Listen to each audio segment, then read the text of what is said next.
हमारे साथ श्री रघुनाथ तो किस बात की चिंता, हमारे साथ श्री रघुनाथ तो किस बात की चिंता। शरण में रख दिया जब माथ तो किस बात की चिंता। हरे कृष्णा, सभी को सादर प्रणाम। ओम अज्ञानातिमृन्दस्य ज्ञानाञ्जनशलाकया चक्षुरुन्मीलितं येन तस्मै श्रीगुरुवे नमः। नमो विष्णुपादाय कृष्णपृष्ठाय भूतले श्रीमते भक्तिवेदांत स्वामिने इति नाम्ने। नमस्ते सरस्वते देवी गौरवाणी प्रचारिणे निर्विशेष शून्यवादी पाश्चात्यदेशतारिणे। हे कृष्ण करुणा सिंधु दीनबंधु जगतपते गोपेश गोपिका कांता राधा कांता नमस्तुते। तप्त कांचन गौरांगी राधे वृंदावनेश्वरी विश्वानुसुते देवी प्रणमामि हरे प्रिय। हरे कृष्णा कृष्णा कृष्णा हरे हरे, हरे राम राम राम हरे हरे। शिला प्रभुपाद की जय।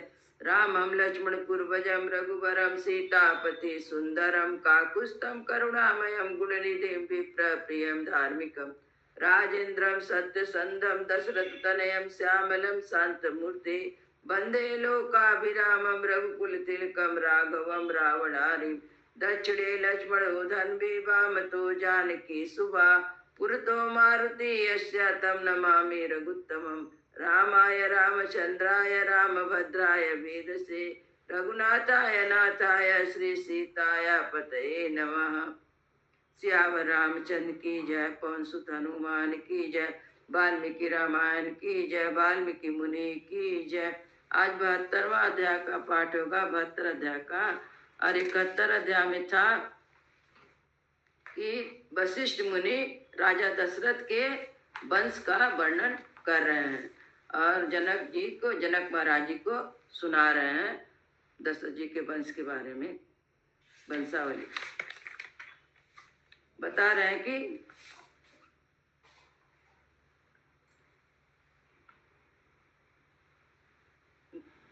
दशरथ जी के वंश का तो परिचय बता दिए वशिष्ठ जी। अब तब सब सुनने के बाद राजा जनक हाथ जोड़ के उनसे कहा, आपका भला हो, अब मैं अपने कुल का परिचय दे रहा हूँ।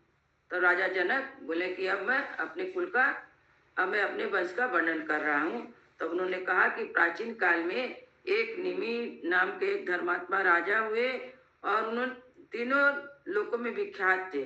और उसके बाद उनका पुत्र मिथि हुआ। मुथि के पुत्र ये जनक हुए और इन जनक के पुत्र हुए उदासु। उदासु का पुत्र हुआ नंदीवर्धन और नंदीवर्धन का पुत्र हुआ सूति केतु और सूति केतु का पुत्र हुआ देवरात और देवरात के बृहद्रथ नामक, देवरात का एक नाम बृहद्रथ भी था। इस तरह वर्णन करते हुए आगे बताते हैं। राजा जनक अपने आप कहते हैं कि धर्मात्मा राजा हर्ष रोमा के 2 पुत्र उत्पन्न हुए। उन 2 पुत्रों में से एक मैं हूँ और एक मेरा छोटा भाई जो है कुशध्वज है। ऐसा कहकर अपने वर्ण का, अपने वंश का परिचय देते हैं। उसके बाद कहते हैं कि मेरे पिता स्वर्गवास चले हो गए तो मैं राज करने लगा और अपने छोटे भाई को भी मैं बहुत अच्छी तरह से पालन पोषण कर रहा था। इसके बाद संकाश्या नगरी था, वहाँ का राजा सुधनवा था। वो सुधनवा मिथिला पर आक्रमण किया और कहा कि आप अपनी पुत्री सीता और जो शंकर जी का धनुष है वो दोनों मुझको दीजिए। तब जनक जी ने नहीं दिया तो उसने आक्रमण किया और सुधनवा फिर लड़ाई में मारा जाता है। जब उसका राज रहता है संकाश्या जो नगरी रहता है, उस नगरी में कुशध्वज को राजा बना दे, अपने छोटे भाई को राजा बना देते हैं। और इसके कहते हैं कि अब मैं सीता के लिए राम को और उर्मिला के लिए लक्ष्मण को, उनके लिए मैं समर्पित। जनक जी ऐसे कहते हैं कि मैं अपनी बेटी सीता को राम के लिए और उर्मिला को लक्ष्मण के लिए आपको समर्पित करता हूँ। और क्योंकि दोनों बेटियां इनकी थी तो सीता जी तो जमीन के अंदर से प्राप्त हुई थी और उर्मिला इनकी जनक जी की बेटी थी। इस तरह कहते हैं। तो वशिष्ठ जी से कहकर राजा जनक फिर महाराज दशरथ से कहते हैं कि अब आप श्री राम और लक्ष्मण के मंगल के लिए इनसे गोदान कराइए और आपका कल्याण हो। आज मघा नक्षत्र है और तीसरे दिन उत्तरा फाल्गुन नक्षत्र है, उसमें वैवाहिक कार्य हो कीजिएगा। इस तरह करके राजा दशरथ से जनक जी कहते हैं। ऐसे 71वां अध्याय पूरा होता है। अब 72वां अध्याय में विश्वामित्र द्वारा भरत और शत्रुघ्न के लिए कुछ दर्जी की कन्याओं का वर्ण, राजा जनक द्वारा उसकी स्वीकृति और राजा दशरथ का अपने पुत्रों के मंगल के नांदी श्राद्ध एवं गोदान करना। द्विसप्तति तम सर्गा तमुक्त वक्तन वैदेहम विश्वामित्रो महामुनि वाचा वचनम वीरा वशिष्ठ सहितो निपा। विदेरा जनक जब अपनी बात समाप्त कर चुके, तब वशिष्ठ सहित महामुनि विश्वामित्र उन वीर नरेश से इस प्रकार बोले। अचिंतयान्य प्रमेय प्रमेयाणि कुलानि नरपुंगवा इच्छा कुलानां विदेहानां नैषां तुल्योस्ति कंचना। नरश्रेष्ठ, इच्छाकु और विदेह दोनों ही राजाओं के वंश अचिंतनीय हैं। दोनों ही प्रभाव में कोई की सीमा नहीं है। इन दोनों की समानता करने वाला दूसरा कोई राजवंश नहीं है। विश्वामित्र और वशिष्ठ जी दोनों जन बोल रहे हैं। सदृष्टो धर्म संबंधो सादृष्टो रूप संपदा राम लक्ष्मण यो राजन सीता चा उर्मिला सा। राजन, इन दोनों कुलों में जो यह धर्म संबंध स्थापित होने जा रहा है, सर्वदा एक दूसरे के योग है। रूप वैभव की दृष्टि से समान योग्यता है, क्योंकि उर्मिला से सीता श्री राम और लक्ष्मण के अनुरूप है। वक्तव्यम च नरश्रेष्ठा सूयतां वचनम मम भ्राता यावीयान् धर्मज्ञा एषा राजा कुशध्वजा। अस्य धर्मात्मनो राजन रूपेण प्रवृत्तं भुवि सुताद्वयं नरश्रेष्ठा पत्न्यर्थं वरायमे वर्यामहे। भरतस्य कुमारस्य शत्रुघ्नस्य च धीमता वरयेते सुते राजन तयोरते महात्मने। नरश्रेष्ठ, इसके बाद मुझे कुछ कहना है, आप मेरी बात सुनिए। वशिष्ठ जी और विश्वामित्र जी बोल रहे हैं। राजन, आपके छोटे भाई जो धर्माज्ञा राजा कुशध्वज बैठे हैं, इन धर्मात्मा नरेश के दो कन्याएं हैं, जो इस भूमंडल में अनुपम सुंदरी हैं। नरश्रेष्ठ भूपाल, मैं आपकी उन दोनों कन्याओं का, कुमार भरत और बुद्धिमान शत्रुघ्न, इन दोनों महामनस्वी राजकुमारों के लिए इनकी धर्म पत्नी बनाने के उद्देश्य से वर्ण करता हूँ।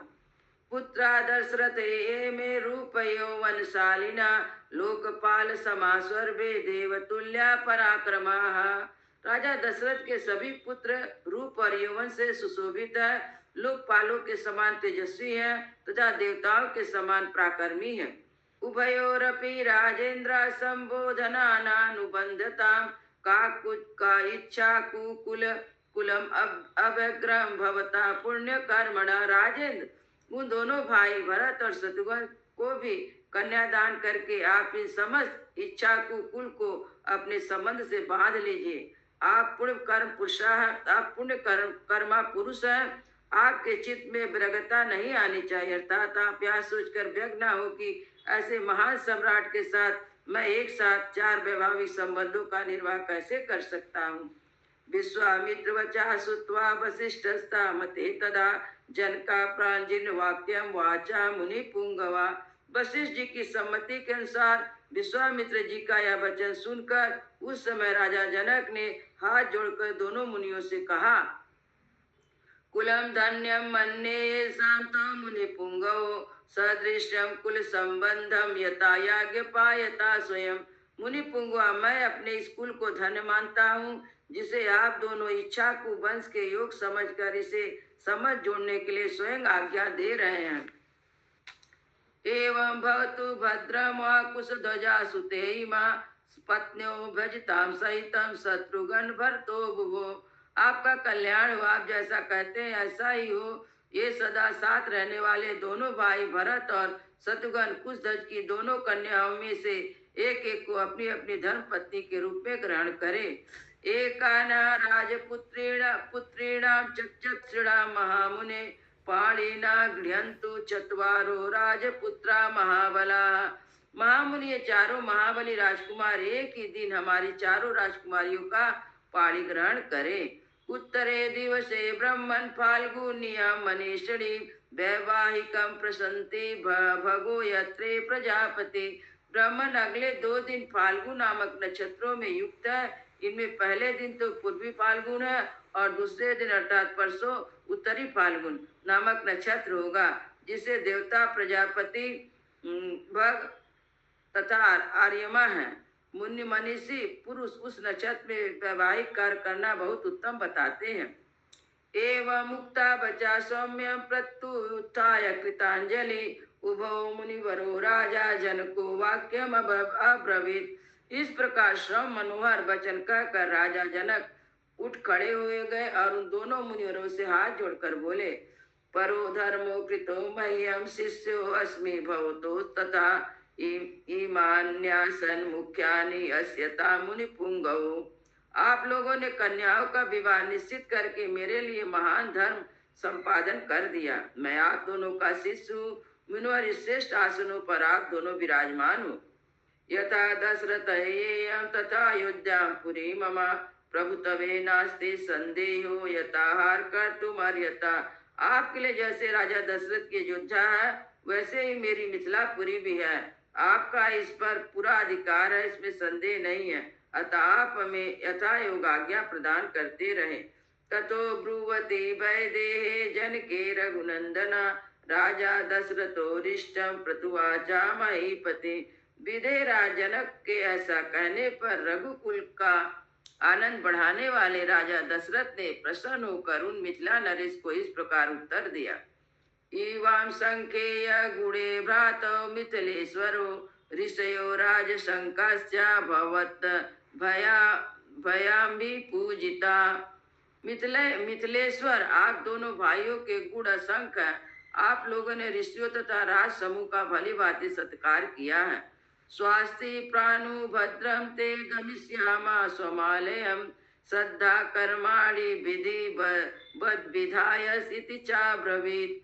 आपका कल्याण हो, आप मंगल के भागी हो। अब आप अपने विश्राम को जाएं। वहां जाकर मैं विधि पूर्वक नांदी मुख साध का कार्य संपन्न करूंगा। यह बात भी राजा दशरथ ने कही। ताम पृष्ठवा नरपति राजा दशरथ तथा मुनिन्द्रो तो पुरस्कृता जगामसु महायसा। तदंतर मिथिला नरेश की अनुमति ले यशस्वी राजा दशरथ मुनिश्रेष्ठ विश्वामित्र और वशिष्ठ को आगे करके तुरंत अपने आवास स्थान पर चले गए। सागत्वं निलयम राजा श्रद्धा कृत्वा विधानता प्रभाते कल्याम उत्थाया चक्रे गोदान उत्तमम। डेरे पर जाकर राजा दशरथ ने अपराह्न काल में विधि पूर्वक अभ्युदय श्राद्ध संपन्न किया। तत्पश्चात रात बीतने में प्रातः उठकर राजा ने तत्कालोचित उत्तम गोदान कर्म किया।